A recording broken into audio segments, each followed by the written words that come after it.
Sriramachandra railway track society లిమిటెడ్లో అధ్యక్ష కార్యదర్శులు సుమారు 1.80 కోట్లకు సంబంధించిన బిల్లులు సొసైటీలో జమ చేయకుండా మాయం చేశారని సభ్యులు నిరసనకు దిగారు. రామగుండం ఎన్టీపీసీ అన్నపూర్ణ కాలనీలలోని సొసైటీ కార్యాలయం ఎదుట మంగళవారం రాత్రి నిరసన తెలిపారు.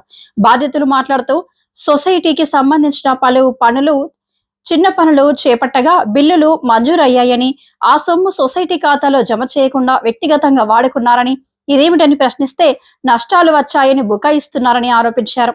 మొత్తం 111 మంది సభ్యులు గల ఆ సొసైటీలో ఇంత పెద్ద మొత్తంలో డబ్బులు మాయం కావడంతో సభ్యులు ఆర్థిక ఇబ్బందులు ఎదుర్కొంటున్నారని ఆవేదన వ్యక్తం చేశారు.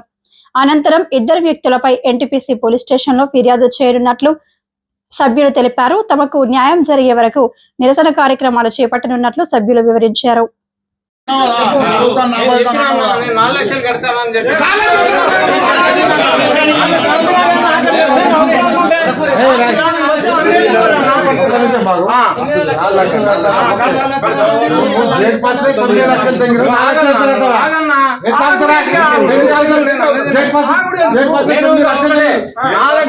ఆస్తిపాస్తులో నేను ఇళ్ళకు 2020 వచ్చినప్పుడు నేనేం సంపాదించుకున్నా, నా దగ్గర ఏమున్నది, నా మీద మొత్తం వెరిఫై చేసేసి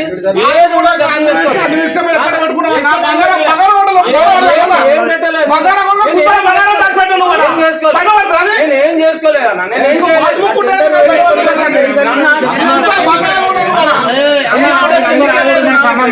వాస్తవం చెప్పాలంటే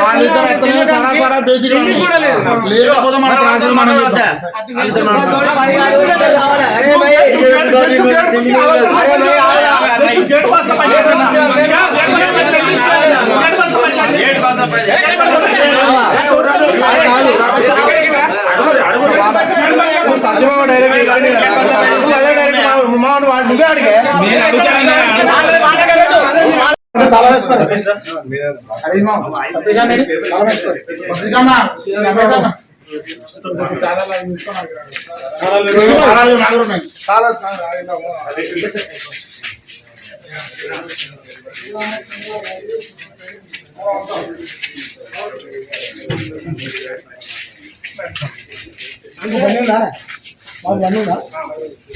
ఎక్కిస్తాం మేము ఎక్కిస్తాం.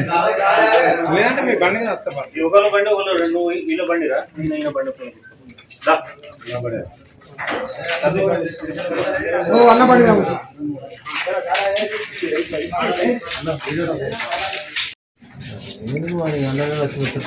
మాట్లాడుకోండి. స్టేషన్ పోతా అంటే మా మీద ఇప్పుడే మీరు తీసుకెళ్ళి సార్, మేము వాడికి వచ్చి కంప్లైంట్ వస్తాం. ఫస్ట్ స్టేషన్ వచ్చి కంప్లైంట్ ఇస్తావా, లేకపోతే నేను ఎట్లా పట్టుకుపోతాను? వాళ్ళు కంప్లైంట్ ఇచ్చిన ఇసుక పోతారు సార్. ఎవరు ఇసుకపోయి తర్వాత ముచ్చాడు ఎఫ్ఐఆర్ అయినాక వాళ్ళు వేస్తారు. ఎక్కడ ఇసుకపోతే ఎట్లా మాట్లాడతారు, ఎట్లా పట్టుకుపోతాను రాయదా? మేము యాక్షన్ తీసుకోవాలి.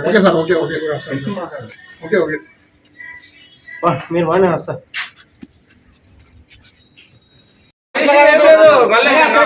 అపోహలు చేసి ఇప్పుడే ఒక అభరణం ఇంకొకటి తీసి అవన్నీ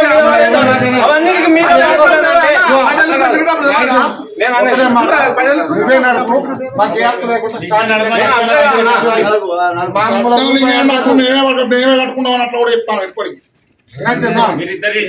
మీరే కట్టుకోండి, కట్టడానికి యాప్ మేము కట్టుకుంటాం.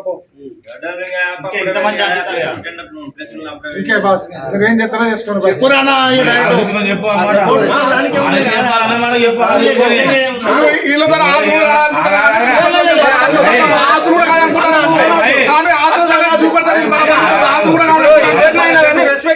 ఎవరితో ఏం కాదని చెప్పేసి నేను అంటున్నా. నేను అట్లా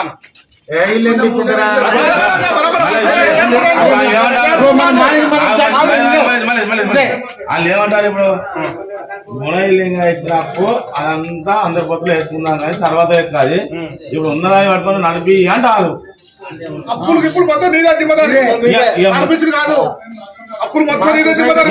మహేంద్ర అన్న, Sriramachandra railway track society limited మాది. సొసైటీ మాది స్థాపించి 20 సంవత్సరాలు అవుతుందన్న. మాకు కల్లపల్లి రాజేశం అనేది ఒక ప్రెసిడెంట్ పెట్టుకున్నాం, సతీష్ను సెక్రటరీ పెట్టుకున్నాం. మేము మా సొసైటీ డెవలప్మెంట్ కోసం వాళ్ళను ఒక పోస్టులో పెట్టడం జరిగిందన్న. వాళ్ళు ఒక 2 కోట్ల స్కామ్ చేశారన్న. మాది ఇళ్ళకెళ్ళి ఎట్లా మా సొసైటీకి అప్పునా అని చెప్పేసి భార్య పుస్తకాల తాడు కూడా కుదబెట్టి సొసైటీకి అప్పు ఇవ్వడం జరిగిందన్న. ఈరోజు అప్పు ఇవ్వంటే మా పైసలు మాకు ఇవ్వంటే లేవు అంటారు. ఇది బాగా స్కామ్ నడిచిందని చెప్పేసి మేము 111 మంది కలిసి వచ్చి అడిగితే మాకు డూప్ లెక్కలు చూపెడతారన్న. లెక్కలన్నీ తప్పులే ఉన్నాయి. వాళ్ళిద్దరు స్కామ్ చేశారన్న. ఈ సొసైటీ నమ్ముకొని మేము అన్నం తింటున్నాం. ఈ సొసైటీ మొత్తం ఫెయిల్ చేసి మమ్మల్ని అందరు రోడ్డు మీద పెట్టడం జరిగిందన్న. ఇంకొకటి ఏంటంటే వాళ్ళు ముఖ్యమైనది మాకు దొంగ లెక్కలు చెప్పుకుంటూనే ఇదంతా స్కామ్ బయటపడ్డదన్న. 2 కోట్ల స్కామ్ వాళ్ళు చేసారు. మాకు వచ్చిన బిల్లులు వాళ్ళిద్దరు తీసుకున్నారు. వాళ్ళు వచ్చిన బిల్లులు మొత్తం ఏదున్నా వాళ్ళు మొత్తం టోటల్ బిల్లులు వాళ్ళిద్దరు స్కామ్ చేశారు. మాకు లెక్కలు చెప్పండి అంటే లెక్కలు అస్సలు చెప్పడం లేదు. మాకు డౌట్ వచ్చి మేము అంతా అనుకొని లెక్కలు చేసినాం. లెక్కలు చేస్తే అన్ని డూబ్ లెక్కలు అన్న. శ్రీరామచంద్ర ఫారం అనేది వల్ల మాకు లేకుండా అయిందన్న. మా భార్య పిల్లలు ఈ శ్రీరామచంద్ర రైల్వే ట్రాక్స్లో పనిచేస్తుంటే మేము ఇవాళ మా భార్య పిల్లలు పట్టుకొని మేము రోడ్డుకి ఎక్కే కాలం వచ్చిందన్న. 2 లక్షలు స్కామ్ చేయడం జరిగింది. 2 కోట్లు. రైల్వే ట్రాక్ కోఆపరేటివ్ సొసైటీలో 111 మంది కార్మికులు పనిచేస్తున్నారు. దానిలో ఒక ఇద్దరిని మేము ఇన్ఛార్జ్గా పెట్టి మా యొక్క ఫరాన్ని నడిపేయడానికి వాళ్ళు ముందడుగు చేసాం. వాళ్ళు మా ఫరాన్ని నడిపించుకుంటూ ధ్వంసం చేసి మొత్తం ఈ ఏదైతే డబ్బులు అనామతులు మా సంఘ సభ్యుల దగ్గర నుంచి తీసుకొచ్చి వాళ్ళ బిల్లులకి వాళ్ళకి అందిస్తానని మాట ఇచ్చి వాళ్ళకి డబ్బులు ఇవ్వక ఆ డబ్బులన్నీ ధ్వంసం చేసుకొని వాళ్ళ జేబులలో వేసుకున్నారు. మిగతా దగ్గర పెద్ద పెద్ద కాంట్రాక్టర్ల దగ్గర డబ్బులు తీసుకొచ్చి వాళ్ళకి ఎంటీ చెక్కులు ఇచ్చి మా యొక్క బిల్లులు వాళ్ళు తీసుకొని ఈరోజు మా సంఘం రోడ్డు మీద పడడం వచ్చింది. దానిలో పాటు మా సంఘం నుంచి 10 నుంచి 25 మంది వరకు డబ్బులు ఇవ్వడం జరిగింది. సుమారు 2 కోట్ల చిల్లర ఈ ఒక డబ్బులు కరప్షన్ అనేది జరిగింది మా సంఘం పేరు మీద. ఎవరైతే ఛార్జీలు ఉన్నారో ఇద్దరు డైరెక్టర్లకు కూడా తెలియకుండా ఈ యొక్క డబ్బుల్ని మొత్తం ధ్వంసం చేసి మొత్తం కరప్షన్ చేశారు. వాళ్ళిద్దరు పేరు రాయేశం అండ్ సతీష్. వాళ్ళిద్దరి వల్ల ఈరోజు సంఘం రోడ్డు మీదకి వచ్చింది. కల్లపల్లి రాయేశం, బొల్లవేని సతీష్ వాళ్ళిద్దరి పేరు మీద ఈరోజు సంఘం రోడ్డు మీదకి వచ్చింది. దాదాపు 25 సంవత్సరాల నుంచి ఈ సంఘాన్ని వీళ్ళందరూ కార్మికులు శ్రమ ఊడ్చి కష్టపడి పనిచేసి ఈరోజు ఇక్కరాకి బిల్డింగ్ అన్నీ తీసుకొచ్చి పెట్టారు. దాన్ని ఎవరు కూడా ముందంత లేకుండా మా పార్టీ నాయకుల దగ్గర కూడా వాళ్ళు కూడా సహకరిస్తూ కూడా వాళ్ళు కూడా వాళ్ళ మాట ధిక్కరించి కూడా వాళ్ళు చలామణి చేస్తున్నారు. ఈరోజే దొరికారు. వాళ్ళని తీసుకొచ్చి మాట్లాడితే ఇప్పటికి కూడా ఏం నేర్చుకుని మేము వెళ్ళిపోతాం పడిపోతాం అన్నట్టు మాట్లాడారు. ఒక్కొక్కరు ఎంత ఇచ్చిందంటారు? మనిషికి 1,00,000 నుంచి 13 లక్షలు 14 లక్షల వరకు ఒక్కొక్క సభ్యుడు అనేది ఇచ్చిండు. ఈ 111 మంది నమ్ముకొని ఇంకా ఇంటికి ముగ్గురు వేసుకొని ఇంకా 400 మంది ఈ సంఘం పేరు మీద 25 సంవత్సరాల నుంచి సంఘం అని చెప్పి వాళ్ళ కుటుంబ సభ్యులు కూడా ఎవరు ఇంటికి పోయినా కానీ సంఘం ఇది మా నాయన సంఘంలో చేస్తున్నాడు, నా కొడుకు సంఘాన్ని చేస్తున్నాడు, నా పెరిమిడి సంఘాన్ని చేస్తున్నాను గొప్పగా చెప్పుకుంటారు. కానీ ఏ రోజు కూడా ఈ సంఘం అనేది ఈ 111 మందికి ఆసరా ఉన్నా కానీ ఈరోజు వీళ్ళు మొత్తం ధ్వంసం చేసి కరప్షన్ చేసి ఎలాంటి బెనిఫిట్ లేకుండా వేసి ఈరోజు రోడ్డు మీద పడేసి మా జేబులోకి వెళ్ళి డబ్బులు కట్టేలాగా మా రోజు వేతనం రోజుకి 600 రూపాయలు. ఈ సంఘాన్ని నమ్ముకొని మేము 600 రూపాయలు పనిచేస్తాను. కానీ ఈ రోజు వరకు వాళ్ళు మొత్తం ధ్వంసం చేసి ఈ కరప్షన్ చేసి ఈరోజు ఇక్కడ రోడ్డు పరిస్థితి తీసుకొచ్చి మా సంఘ సభ్యులు పైసలు ఇచ్చినందుకు వాళ్ళు కూడా ఇష్టం వచ్చినట్టు సంఘాన్ని ఏదో విధంగా ఇబ్బంది పడి మా సంఘ ఖర్చుల కోసం అనామతులు తీసుకొచ్చి దీనికి మాకు రేపు GST కట్టకుంటే మా సంఘం కొలాప్స్ అయిపోతే మమ్మల్ని నమ్ముకొని చాలా వరకు ఇంకా 500 మంది కాక ఇంకొక 1000 మంది ఈ సంఘం పేరు మీద పనిచేస్తున్నారు. వాళ్ళందరికీ న్యాయం చేయాలని చెప్పి మేము కోరుకుంటున్నాం. ఏదైతే 2 కోట్ల కరప్షన్ జరిగిందో వాళ్ళ తెలిసిన కట్టేయాలని చెప్పి మేము మీడియా ద్వారా నుంచి వెళ్ళి ప్రతి ఒక్కరికి మేము చెప్తున్నాం. వాళ్ళ మీద కేసు మాకు న్యాయం కావాలి. కేసు జరిగినా ఏం జరిగినా మాకు న్యాయం జరిగి మా సంఘాన్ని ముందు జరగాల. ఈ 25 సంవత్సరాలకి ఇంకా రాబోయే 25 సంవత్సరాలు కూడా ఈ సంఘం అనేది వెలవల్ల ఆడాలనేది మా కోరిక. పోలీస్ స్టేషన్ కంప్లైంట్ ఇవ్వడం జరుగుతుంది. ఇప్పుడే పోలీసు వాళ్ళు ఇద్దరు వచ్చి సార్ వాళ్ళు వచ్చి వాళ్ళిద్దరిని తీసుకొని కస్టడీ తీసుకెళ్ళి వచ్చి FIR ఫైల్ చేసేసి దాని మీద యాక్షన్ తీసుకోవాలని మేము మీడియా ద్వారా మేము కోరుకుంటున్నాం. పోలీసు వాళ్ళకు కూడా మాకు సహకరించాలి, అందరూ సహకరించాలని న్యాయం చేయాలని కోరుకుంటున్నాం. ఏదైతే ఇప్పుడు ఇందాక ఈ మన కార్మికులు చెప్పినట్టు ఈ శ్రీరామచంద్ర అనేటువంటి ఈ సొసైటీ అనేటువంటిది గత 20 సంవత్సరాల కింద స్థాపించబడ్డది. స్థాపించబడ్డప్పుడు మన యూనియన్గా IFT కానీ మేము దీన్ని స్థాపించడం, దీన్ని ఒక వెలుగులోకి తీసుకురావడం జరిగింది. ఆ తర్వాత దీన్ని NTPC యాజమాన్యం ద్వారా కూడా దీనికి షెడ్యూల్ ఇస్తూ వీళ్ళనే కాంట్రాక్టర్లుగా వేరే వాళ్ళ దగ్గర కాకుండా వీళ్ళకే షెడ్యూల్ ఇచ్చి వీళ్ళ ద్వారానే వర్కులు చేయించేటువంటి కార్యక్రమాన్ని కూడా మనం అప్పుడు చేయడం జరిగింది. ఆ తర్వాత కొన్ని సంవత్సరాల తరబడి లింగన్న లచ్చన్న అనేటువంటి వాళ్ళు అధ్యక్ష ప్రధాన కార్యదర్శులుగా ఉంటూ వాళ్ళు ఈ సొసైటీని మంచిగా డెవలప్మెంట్ చేసుకుంటూ గత 5 సంవత్సరాల దాకా వాళ్ళే చేశారు. ఆ తర్వాత మారింది, వీళ్ళ యాజమాన్యం మారడం వల్ల ఏమైందంటే కల్లెపల్లి రాజేశం తర్వాత సతీష్ అనేటువంటి వాళ్ళని అధ్యక్ష ప్రధాన కార్యదర్శిగా మళ్ళీ ఎన్నుకోవడం జరిగింది. ఎందుకంటే వాళ్ళు అంతా ఏజ్ బార్ అయిపోయారు కాబట్టి వాళ్ళని ఆపేసి వీళ్ళు యూత్గా ముందుకెళ్ళి మంచిగా పనిచేస్తున్నటువంటి దాంట్లో వీళ్ళని ఎన్నుకోవడం జరిగింది. 5 సంవత్సరాల కాలంలో వీళ్ళు ఈ టెండర్లు దాదాపు 2 దఫాలుగా టెండర్లు మారినాయి. టెండర్లు మారినప్పుడల్లా వీళ్ళు లెక్కలు చేసుకుంటూ ఉన్నారు. కానీ లెక్కలు చేస్తారు కానీ లెక్కలు ఎట్లా చేస్తారనేటువంటి దానికి క్లారిటీ లేదు. దీని విషయంలో వీళ్ళందరూ కూడా ఈ 111 మంది ఈ కార్మికులు ఎవరైతే ఉన్నారో వీళ్ళందరూ కూడా వాళ్ళని నిలదీశారు. ఇంత పెద్ద టెండర్ నడుస్తూ ఉన్నాయి, మీరు అప్పులు అంటూ ఉన్నారు, ఎంత అప్పులు ఉందని లెక్క చేస్తే 1,30,30,000 పైచిలకు అప్పు చూపెట్టారు. ఈ అప్పు అంతా కూడా బయటను తీసుకొచ్చారు.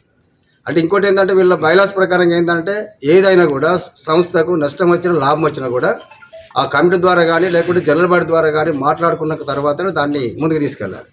కానీ వీళ్ళు ఏం చేస్తారు, లాభం అది లాస్ వచ్చింది అనుకుంటే ఇష్టం వచ్చినట్టు అప్పులు తీసుకురావడం. అప్పులు కూడా 5 రూపాయలకు 10 రూపాయలకు వడ్డీలు కూడా తీసుకొచ్చి అప్పులు అనేటువంటి పెంచడం జరిగింది. ఆ తీసుకొచ్చిన ఎక్కడ పెట్టినటువంటిది వీళ్ళు అడిగితే ఆ లెక్కలు చూపెట్టడం లేదు. ఆ తర్వాత మానా దృష్టికి తీసుకొచ్చిన తర్వాత నేను కూడా 2 దఫాలుగా 3 దఫాలుగా ఇదే స్థలంలో జనరల్ బాడీలో కూడా నేను కూడా వాళ్ళని అడిగినాం, మీరు ఇంతమంది డబ్బులు తీసుకొచ్చారు కదా దేనికి పెట్టారు, మరి పెట్టినటువంటి పైసలు దానికి పెట్టారు, మరి వచ్చినటువంటి బిల్స్ ఏమైనాయి అంటే ఇవి రెండింటికి సమాధానం చెప్పకుండా అన్ని అననే ఖర్చు అని చెప్పని ఒక మాటతోటి దాటేయడం వలన వాళ్ళ మధ్యలో చాలా ఇది ఏర్పడ్డది. బట్ దాని లాస్ట్కు వాళ్ళు చూపెట్టే లెక్కలకు వీళ్ళు చూపెట్టే లెక్కలకు ఎక్కడ కూడా పొంతన కావట్లేదు. దాదాపుగా వచ్చేటువంటి పైసల కంటే వీళ్ళు కట్టేటువంటి పైసలు ఎక్కువ ఉన్నాయి. 2 కోట్ల పైన వీళ్ళు అప్పు కట్టాలి, 1 కోటి చిల్లరనేమో వచ్చేటివి ఉన్నాయి. అంటే దాదాపుగా ఇంకా 1,30,00,000 1,40,00,000 అప్పు ఇలా ఈ సొసైటీ మీద ఉంది. ఇప్పుడు అది ఎంత కట్టాలంటే వీళ్ళు ఎక్కడికెళ్ళి కట్టగలుగుతారు? మీరు ఖచ్చితంగా మీరు దాన్ని ఎక్కడెక్కడైతే స్కామ్ చేశారు, ఎక్కడెక్కడైతే మీరు దాని లెక్కలు చూపెడతలేరో వాటి డబ్బులని మీరు కట్టాలని చెప్పని వీళ్ళు వాళ్ళని నిలదీస్తే వాళ్ళు ఏం చేశారంటే ఈ మధ్యకాలంలో ఒకసారి నేను 20 లక్షలు ఇస్తున్నాను ఒక ఆయన, నేను ఇవ్వలేనని 5 లక్షల వరకు ఇస్తున్నాను ఇంకో ఆయన అనుకుంటూ వస్తారు తప్ప ఇది దాదాపు 2 నెలల కాలం నుంచి కూడా వీళ్ళకి ఇవ్వట్లేదు. తర్వాత ఇప్పుడు సొసైటీ కూడా ఏమైందంటే ఇది ఈ శ్రీరామచంద్ర రైల్వే మెయింటెనెన్స్ సొసైటీ అనేటువంటిది దేశంలో నెంబర్ 1 ముఖ్యమైనటువంటి సొసైటీ. ఇది అన్ని సొసైటీలు బినామీగా ఉంటాయి, కానీ ఈ సొసైటీ మాత్రం కంప్లీట్గా వీళ్ళే 111 మంది కాంట్రాక్టర్లు, 111 మంది వర్కర్లు వీళ్ళే. అంటే ఈ దేశంలో కూడా ఇది ఒక మంచి వాల్యూ ఉంది, కోట్ల రూపాయల వాల్యూ ఉంది, కొన్ని 100 కోట్ల టర్న్ ఓవర్ చేసేటువంటి దీన్ని ఇవాళ రోడ్డు పాలు చేసేటువంటి కార్యక్రమం వాళ్ళు చేశారు. కానీ ఇప్పటికైనా వాళ్ళు తక్షణమే వాళ్ళు చేసినటువంటి పొరపాటును వెనక్కి తీసుకొని ఇలా కట్టాల్సిన డబ్బులు ఎట్లా కట్టాలి ఏం కట్టాలనేటువంటి ముందుకు వచ్చి సొసైటీని అబాస్ పాలు చేయకుండా తీసుకొచ్చి కడితే బాగుంటుంది అనేటువంటిది నేను భావిస్తూ ఉన్నాం. రెండోది వర్కర్లందరూ కూడా కూకుండబెట్టి వాళ్ళని కూడా కూకుండబెట్టి మళ్ళీ ఒకసారి మాట్లాడి ఈ సమస్యను పరిష్కరించడానికి ప్రయత్నం చేస్తాం. లేకపోతే వాళ్ళపైన చట్టపరమైనటువంటి చర్య తప్పదనేటువంటిది మేము యూనియన్గా కార్మికుల పక్షాన్ని మేము తెలియజేస్తాం. వీళ్ళు దాన్ని ఏమంటారు, ఆ ఖర్చులు ఎక్కడ పెట్టినామని చెప్పంటే దానికి లెక్క చెప్పట్లేదు. కాబట్టి వీళ్ళ లెక్క ఏంటంటే ₹1,00,000 ఇచ్చారు, మనిషికి ₹1,00,000 70,000 ఇచ్చారు. ఇవన్నీ లెక్క చేస్తే 13 లక్షలు 18 లక్షలు 20 లక్షలు అవుతా ఉన్నాయి. కానీ అవి ఎక్కడ వాళ్ళు ఏమంటారు అన్నలే ఖర్చు అయిపోయినాయి, పలానా కాడ ఖర్చు అని అటు పేరు చెప్పరాదు కాబట్టి కొన్ని చెప్తా ఉన్నారు. ఆ ఖర్చు అయిందా కాలేదా అనేటువంటిది మన వాళ్ళు ఆరాధిస్తే ఎక్కడ కూడా వాళ్ళు పలానా కాడ ఇచ్చినామని చెప్పండి అడిగిపోతే ఇచ్చిన దాఖలు కనబడలేదు. కాబట్టి వీళ్ళు ఏమంటారు అక్కడ ఎక్కడ ఇవ్వలేదు కాబట్టి ఇది మీరే స్కామ్ చేసారు ఆధారాలు దొరకట్లేదు. నేను పలానా కాడ ₹1,00,000 పెట్టినామంటే దానికి ఆధారం లేదు.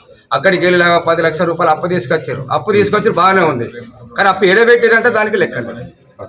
ఇది పరిస్థితి.